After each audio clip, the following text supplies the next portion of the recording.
Next question. Hi David, two quick questions for you. First of all, I was wondering what you think about your action figures.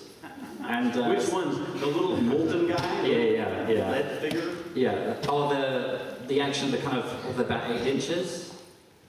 That's right. There's the Atlantis figures. The kind of, which action figure are you using? My 8-inch action figure. Yeah. Almost accurate. The first ones that came out were these little. I don't know if you saw them. They're little. I called them the pewter trolls. No, that's not a pewter troll. That's extremely handsome. It was tiny. It was about this big, and it looked like I was like this Stay Puft Marshmallow Man, painted a flesh color with a Atlantis logo stuck on the side. And it was all on the corner. It said hand painted. I was like, yeah, by who? 4-year-olds.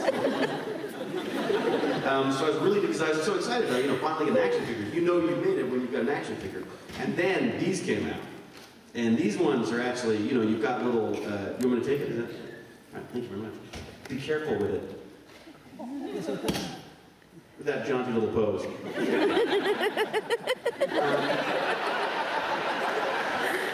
And these are great too, except that my son just chews his head.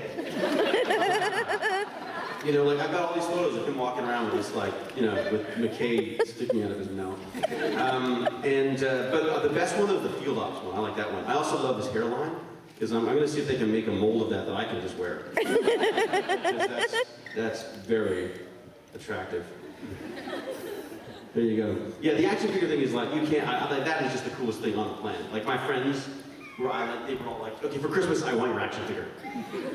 So, God knows what they're going to do with it. But. Just second part of the question. Yes.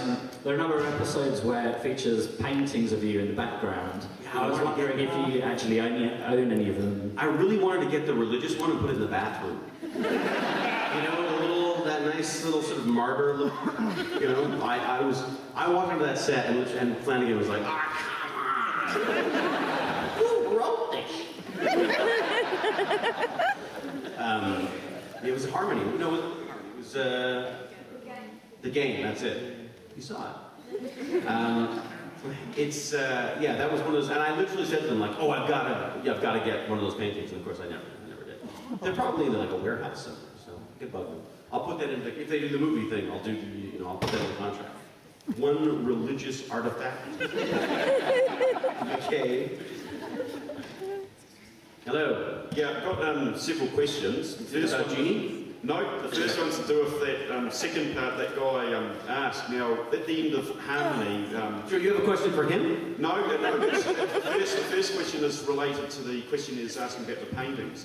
Right. Now, at the end of Harmony, how it was like you and Shepherd and that annoying little brat called Harmony, you had to get her to safety. Now, at the end of the episode, there's this painting up there of McKay doing Shepherd's role. He's got the submachine gun. He's supposed to be a statue. behind him, and then there's got Shepherd cowering behind Harmony.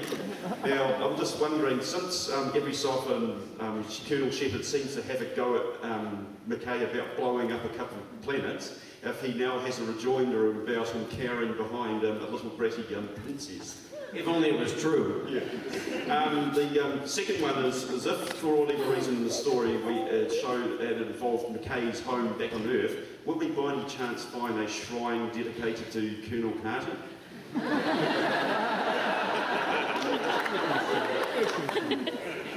You mean, would she have a shrine to McKay?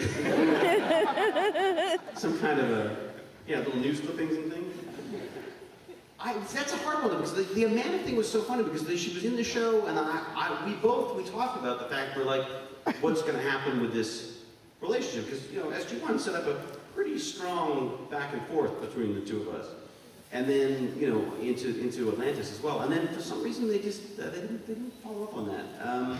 And it was one of those ones that maybe it's something they can do with a movie or whatever, but we sort of got sidetracked by the Keller relationship. And I think they were interested in McKay having a grown-up relationship, basically.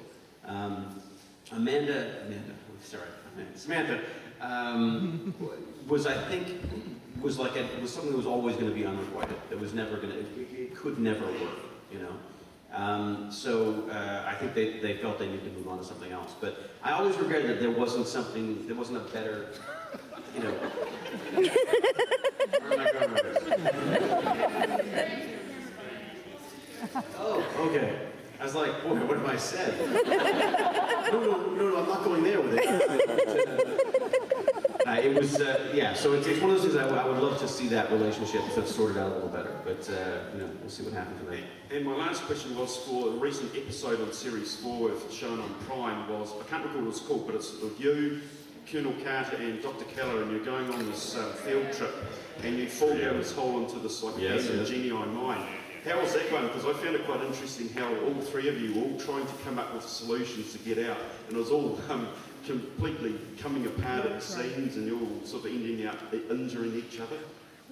So what was the question? I feel like I'm back there now. In the mine, where they're all trying to come up with different solutions, and it's sort of not working, and there's that bit where McKay's keeps throwing up the grappling hook, and all this dirt keeps falling down on it. How was that one for you to do? Because it was quite funny to see how... It was a miserable episode to shoot, because you're in a box, and they're throwing dust and stuff at you, and they keep rotating the damn thing. I was like, oh, can't we just pretend? Get these hydraulic jacks coming up and flinging us around. I was grumpy. And, but you got Amanda and Jewel going in a little box with me, and it was pretty funny. We worked on an entire Stargate musical that we were going to do as dinner theater, and we got canceled. We should call them, I guess.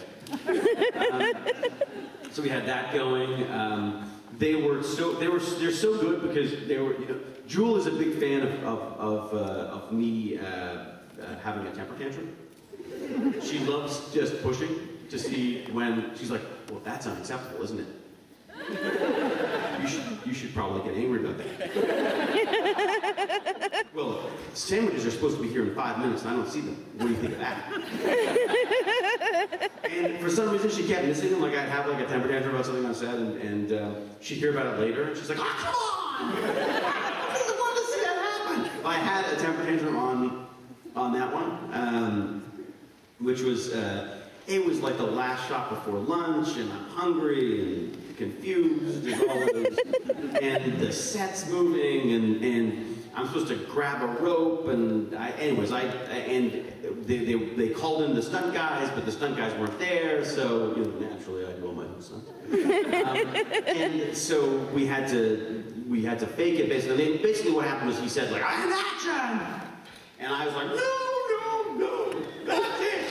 Sometimes Mr. Wood is a fine line between directing and bullying. So for the next season, I'd walk into the trailer and she'd start. Fine line between bullying and directing.